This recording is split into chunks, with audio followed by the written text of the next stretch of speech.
I want an alertness and awareness just for a few seconds. I want you to stop thinking if that's possible.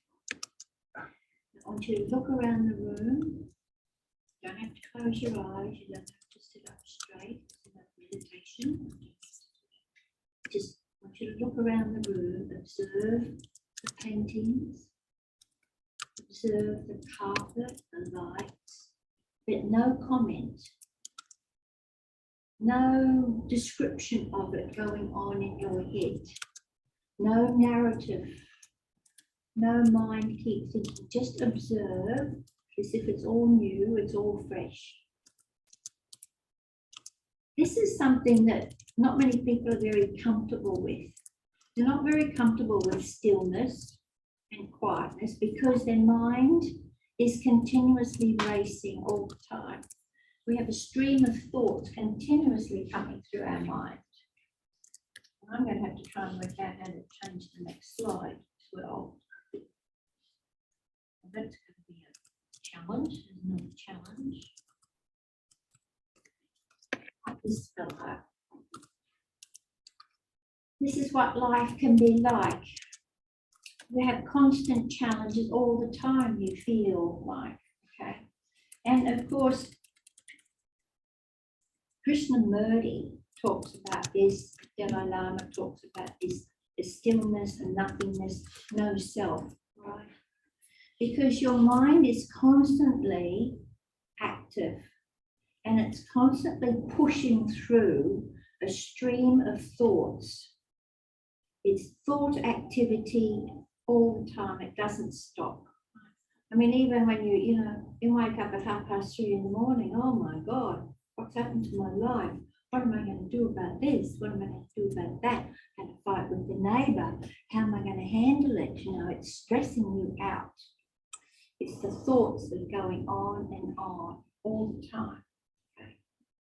This continuous strain of thoughts, you feel, you believe what it's telling you.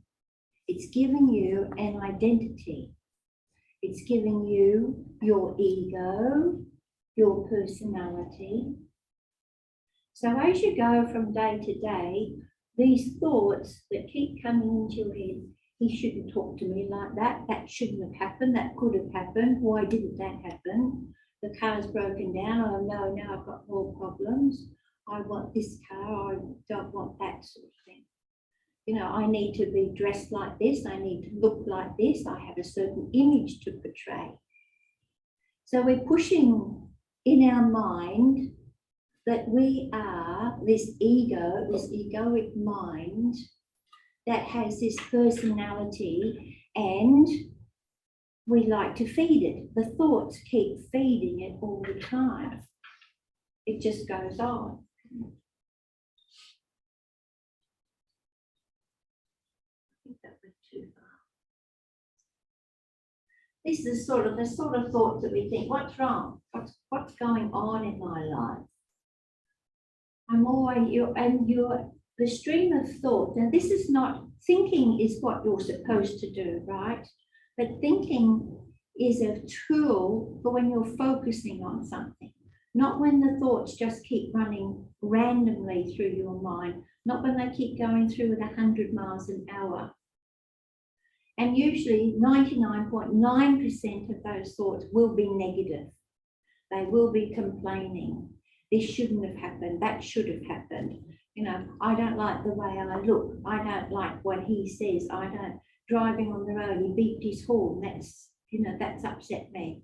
I mean, this morning I went to pick up a car because I smashed mine up in a car accident 3 weeks ago, and it took an hour and a half to get there. So, you know, we could have gone on, the guy who was driving me, who was the dealer selling me the car, was, oh, this traffic, oh, this and all that, you know, this shouldn't have happened. Oh, I'm going to be late for this and that for that. But sometimes you just have to accept what is and not make this problem in your head about it, because it's all in your head. It's all the thoughts that keep running in your head all the time. This is your sense of identity. your emotional and your mental body, as in theosophical terms, get caught up in this. It's not your true essence. Your emotional and mental body start going crazy, and you start getting angry, you start getting upset, you get depressed. And then you go to speak, oh my God, the stream of this comes out of you. You know, your anger, your jealousy, your hate all generates out of you because that's all tangled up inside your head. The thoughts that keep generating that. But we're going to look at not getting past that and your identity, you know, your egoic personality. We all have a certain image of ourselves. You know, you fill in a form, you've got to fill in driver's license. There's my name, my address, my age, you know, and do I wear glasses or not? So you think, oh, that's me. Oh, that's enough, that's complete, that's me. Oh, hang on a minute. That's not me. I've got to go to the hospital. I fill in forms, more forms. I'm allergic to this. I need this. I have special, you know, medical insurance. I should get this sort of accommodation. Okay, that's me. That's complete. I'm all on paper. That's it. Oh, is that you? Yeah, that's me. Oh, hang on a minute. Now I've decided I'm going to go to the psychoanalyst, the counsellor, and he's going to go through my childhood when I was 6 years old and 8 years old and my teenage and all those things that went wrong. My parents didn't treat me very well.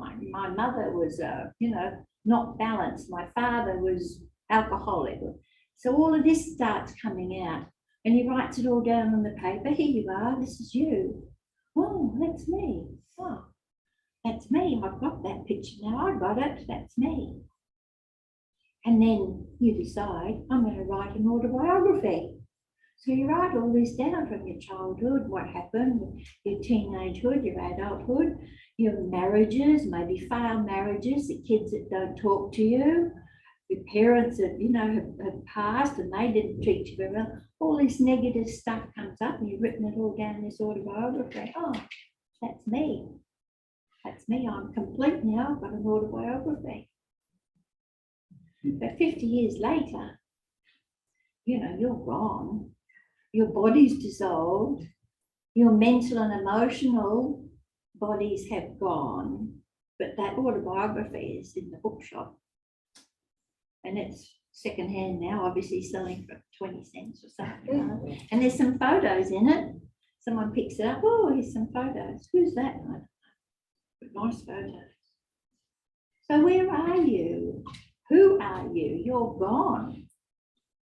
But all those years you were here on this planet, you have your identity that you have worked very hard to preserve and very hard to build up. But that's not your essence, is it? There's still more. There's more. It's like steak knives, isn't it? There's more. There's more to come. So Krishnamurti says, the brain is endlessly active, chattering from one subject to another, from one thought to another, one association to another, constantly occupied. Constantly occupied. When one is aware without choice, so you're not pushing it, you're not pushing that button, you're just aware, it calls it choiceless awareness. Then that awareness, that very, very attention ends the chattering.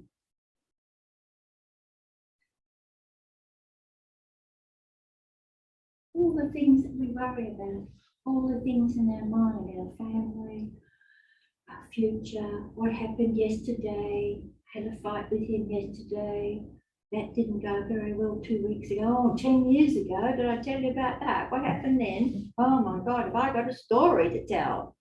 This story is your personality. I've got a story to tell. And your future. But all of that in the past that you're talking about, that's a memory. It's in now. That memory belongs to now, the present moment. There is no past. There is no linear time movement. That memory is now, right now at this moment. And in the future, I want to go there, I want to do this, I have to achieve this, I need that job, I'm going to get it, no matter what. Everything will be fine when I get over there. Don't worry about it now. Everything will be fine when I get over there. But that's also just a thought. There is no such thing as the future. There's no time linear. It's now that you're thinking it. All your life is bound up in now. This moment now. That's all you've got. That's all we have, this moment now. So when you make yourself a New Year's promise, I'm going to do this and lose weight, do this, it's now, it's not next week, it's now. And this is how we're going to look at this as the present moment. Often overlooked, no one likes to talk about now. They all want to live in the past or they all want to live in the future. They can't cope with the isness of this moment now. Okay. And it's not abstract. It's not a boring concept. It's your life. So you need to feel alive now. So here's a little exercise. I want you to close your eyes, put your arms out, put your hands out, and say, if I've got my eyes closed and I can't see my hands, do I have any hands without touching anything? Do I have hands without touching anything? So just feel the life in your hands. Can you feel it? Feel your hands. Okay. So you can, that's fine if you can. So can anyone, did you feel your hands? So if you go into the present moment, you have to actually stop thinking.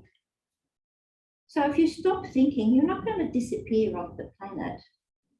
You're still here. You just closed your eyes and you just thought about your hands and you didn't think about anything else. Well, you shouldn't have. But if you just thought about your hands, that's all you thought. You were still here. You could still feel the life force, the energy in you, but you'd stopped thinking just for a minute. That's called the present moment.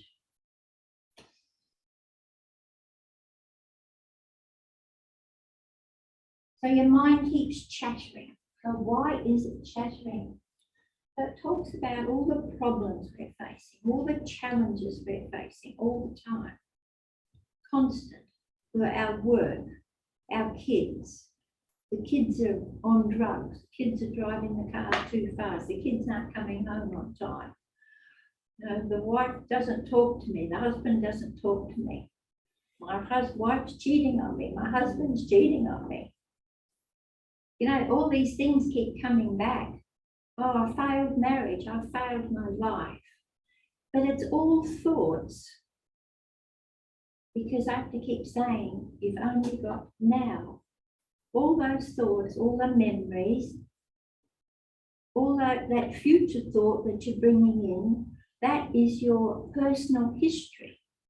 That's your history of your personality. That will disappear when you go. That's your history. That's not you. Your essence is something else. You, and this Eckhart Tolle talks like this way, and I thought this was a good analogy. You're like a little ripple on the ocean. Coming along here, a little ripple, little ripple.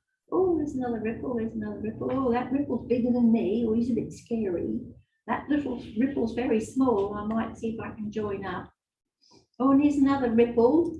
Oh, we're friends now. We're both the same size. Oh, let's get married. Well, that doesn't always work, does it? That underneath the ripple is the ocean.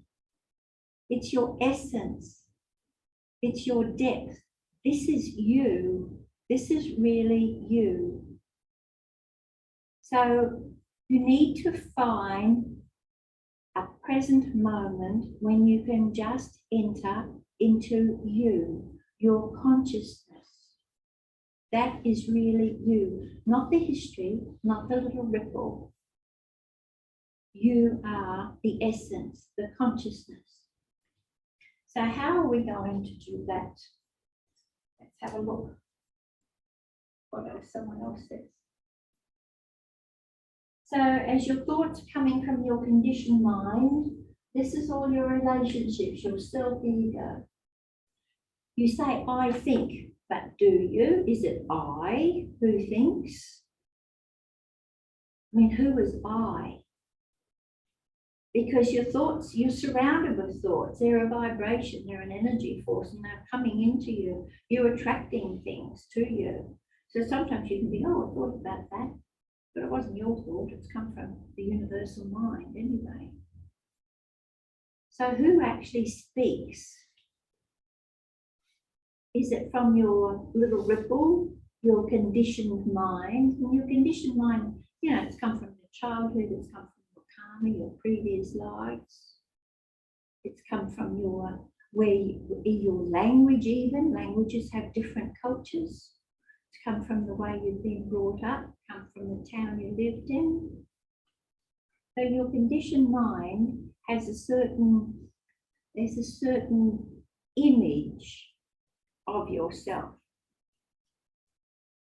But that's been put around you and you've absorbed it in like a sponge. That's not you, it's not the essence of you. So sometimes when you think, you know, you've reacted too fast, you know, you're talking like your mother did, you're talking like your father did, you're yelling at someone, just stop and think just for a minute. It's not you. It's your conditioned mind that's doing that. So one of the first ways of doing it, and Plato says over the Delphi Oracle, to know yourself. Your essence, your consciousness, your higher self, your deeper self. It's a challenge not to lose that. Life isn't meant to make you happy. Forget that. Life, according to a book by Scott, what's his name? I've written down here. I'll have a look at it in a minute. Scott Peck. He wrote a book, The Road Less Travelled. The book starts off with life is difficult. Oh God, I don't want to read this book. I'm depressed already. But then he says, but if you know it's going to be difficult, it stops being difficult. Because life is full of challenges. You know, you get the car fixed, you patch up an argument with a neighbour or friend or whatever else, you get all that sorted, or I'm not talking to those people anymore, we don't have that much in common, so I'll go and find some new friends. So you sort all these challenges out, these constant challenges. You think, at last, I've sorted all that, I'm going to have a break now. I'm going to go on a holiday somewhere, go camping with nature. Best place to go to get rid of your challenges. And oh, hang on a minute, there's another one right behind me, another challenge. That life is like that. Life is full of challenges. So if you accept that, you just say, oh, there's life with another challenge again. Here comes another challenge. And if you can accept it, just accept it. Just say, okay, I'm going to have a lot of challenges. I'm going to have ill health. As I get older, I'm not going to look as good as what I did when I was younger. I look in the mirror, I'm shorter, I'm fatter. I'm not well. I've got a sore leg, I'm limping. Bugger that, I'm sick of all of this. And if you excuse the expression, I'm really pissed off with all of this. But you've got to accept it. Once you accept it, it dissipates right down to a much lower level. As you accept it more and more, it'll drop down further and further. That won't be such a huge issue for you. I mean, some people constantly are in a stream of thought, unconscious thought, as they say. They're in such a stream of thought, it's a wonder they can maneuver around a room because their mind's somewhere else. No wonder they don't bump into things on their way. They can manage this stream of thought in another fairyland without focusing on where they're walking. Oh, I didn't see that, fell over the hole. Didn't see the gutter, fell over the gutter. Because you're not focusing on what to do.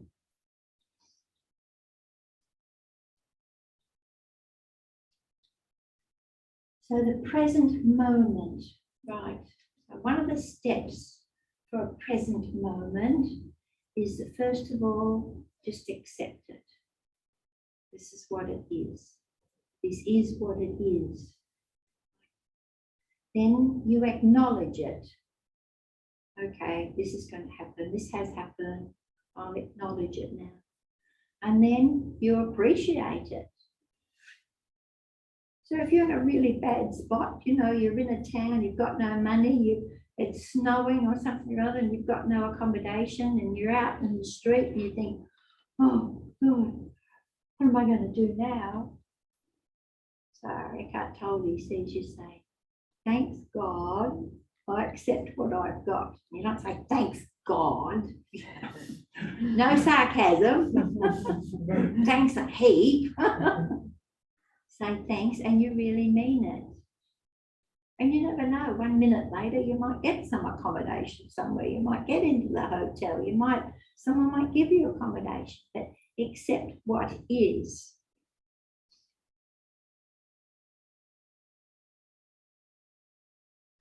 So the masters talk about time because we're talking about memories. You know, that was a memory. Past is a memory now. Future is a thought now. And the masters in the secret doctrine, what is time but the panoramic succession of our states of consciousness? A panoramic state succession of our states of consciousness. That's pretty amazing when you think about time like that. Because we all think, oh, you know, I'm doing this now, I'm doing that tomorrow, I'm doing that next year. But you only have now. So anything you want to do, anything now has to happen now. It's not the new year wishes that I'll do this next year and you never get around to it. So your deep side, while you're in this continuous stream of consciousness, you know, you're active, everything's running around you all the time. Oh, you know, I've got to check Facebook. Oh God, someone's posted on Facebook, you know, you get a ding on your phone like I do. Someone's posted on Facebook. Oh, they put oh, it's really important. I better check it. Oh, it's a photo of a dinner plate. They're at a restaurant somewhere. And you're like, oh, cool. Well, someone's on Twitter. Oh, someone's on Twitter. I better reply. Oh my God, quick. These things are so urgent in your life. You run from one thing to another. You need a moment of stillness. A great place for stillness is in nature. If you can, you know, even if you're in the city, look at a tree, take a deep breath. Just look at the tree. No opinion. No, oh, that's this sort of tree or that sort of tree, or that tree looks a bit dead, or that tree looks a bit of a strange pattern or something. None of that. You just look at it and take a deep breath. No commentary, no thoughts. Look at the grass, look at a flower. If you're in the city, people are all running around. You just say, look at all these people that's all running around. That's it. No commentary going on here. So you need to become, if you can, just aware of your thought pattern. because they're 99.9% negative, and they get you in a grip, and it's difficult to get out of it. And as you get older and older, it's more embedded in you, and it's like, oh, he's an old man. Oh, how you going, Jack? Leave me alone. I'm old and I'm cranky, leave me alone. Because that's why his mind has generated those thoughts. So calmness is really essential. Peace, it gives you peace. So just when you're in the middle of a huge problem, take a deep breath. Just take a deep breath. Just stop thinking just for a minute. Give your brain a break. Give your mind a break. And as you progress further on this way, notice you have a thought, but don't let it be followed by another thought, another thought, another thought. And then, you're thinking of dinner, and then you're thinking of that pizza shop, and then you're thinking of the guy who served you at the pizza shop and how rude he was, and then you're thinking of the Indian shop and you should go there instead, and then you went to the Chinese shop and how they ripped you off. The thoughts just go round and round and round and round in your head. So just make a gap between your thoughts. If you have some thoughts, make a gap. Because that's where you can reach your higher consciousness. In that gap, you just quieten down. And it's not the meditation, sitting still, straight up. No, got to meditate, got to meditate. No, it's just all day, every day you can do this. You're washing up the dishes, just focus on washing up the dishes. No thought about the soap or the suds or how dirty the plates are and how difficult this plate is to get clean because it's all scrubbed up. Got stuff stuck all over it. Who did that? Someone didn't wash the dishes. Don't get carried away with that. Just focus on what you're doing. And concentration is one of the hardest things in this day and age because of all the digital gadgets we've got. Because the news, everything flicks us through. The news headlines last a few seconds. Oh, another news headline, another news headline, another news headline. Oh, it's depressing. There's war in Ukraine and everything's so depressing. Oh my God, why did that happen? I hate Putin, blah, blah, blah. Just keep away from that. Just give yourself a break. Stop the thoughts. You can send prayers and thoughts for all of those sort of things. I mean, if you have a problem, and we all get genuine problems, not the thoughts going on, but you have a problem, you're in a hotel room and the water's leaking. So you go down to reception, just say, oh, the water's leaking, can you fix it? But you just present it as a fact. You don't present it, oh, the water's leaking, what are you going to do about it? I paid all this money for this room, do something about it. Don't throw the emotion in there. The water's leaking, can you fix it? Okay, thank you very much. Calm, peaceful, accept what is. This is what is. Your life is what you've made it. So just accept it. And Annie Besant talks about in karma. If you accept your karma, just accept it. It's so much easier. Life is so much easier.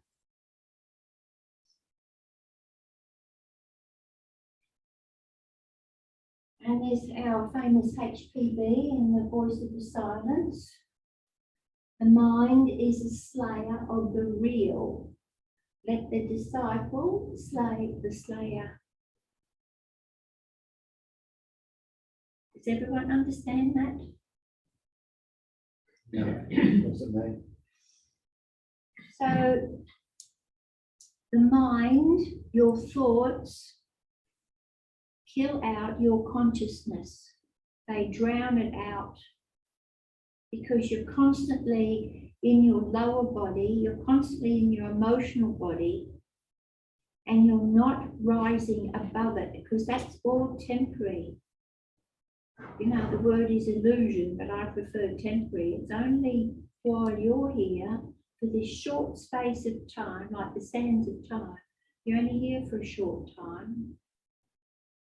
So your mind, it's not your brain, it's your mind, which is your thoughts, slay the real, which is consciousness.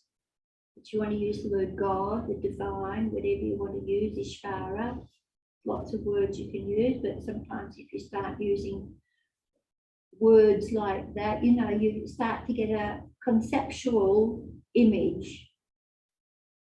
And it's too hard to put anything like that in a conceptual image.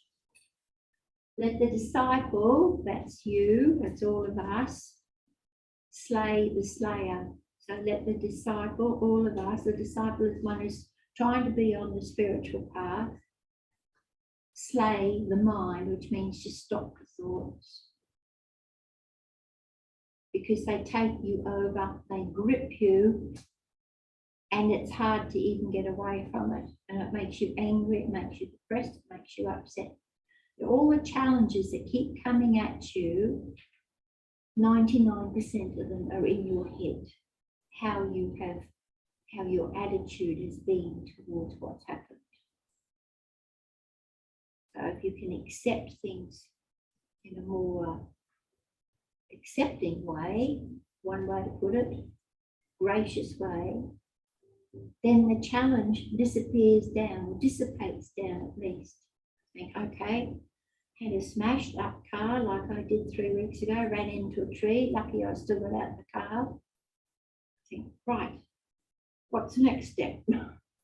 Let's move on. Lucky I can, you know, this is lucky I can walk. Could have been a lot worse, could have been worse. So lucky, I'm up and out. So next step. Okay, the ambulance, police, whatever, insurance, all of that. But what's the next step? This is, you know, what happens sometimes. You know, you're lucky sometimes.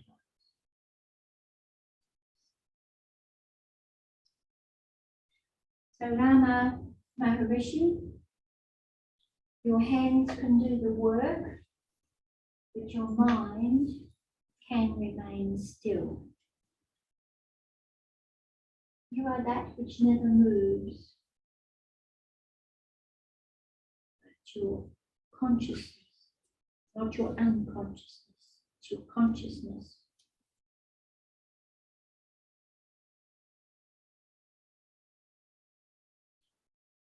A very beautiful picture of nature, and you can just feel the energy from that. It's calming, it's peaceful. So when you're getting really upset, if things aren't going very well, just try and get near some nature if you can, even if it's just a pot plant. Talk to the pot plant. Prince Charles did it all the time, he was right. Talk to your plants and they will respond. You know, your animals, talk to the animals. If you've got a dog, a cat, whatever, bird. Animals are so free, they're so uncontaminated.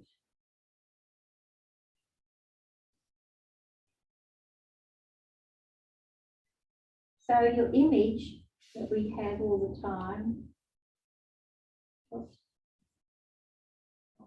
that up. Oh, I know what's that slide. I'll leave it on there.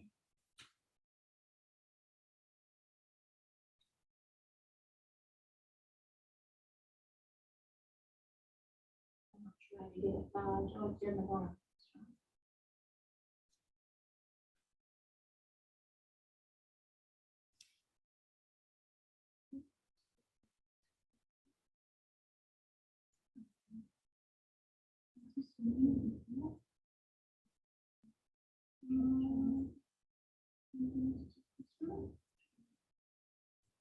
That's it. So you've got to, when you become aware that we've all got an image, you can start being more aware also of how other people handle their images.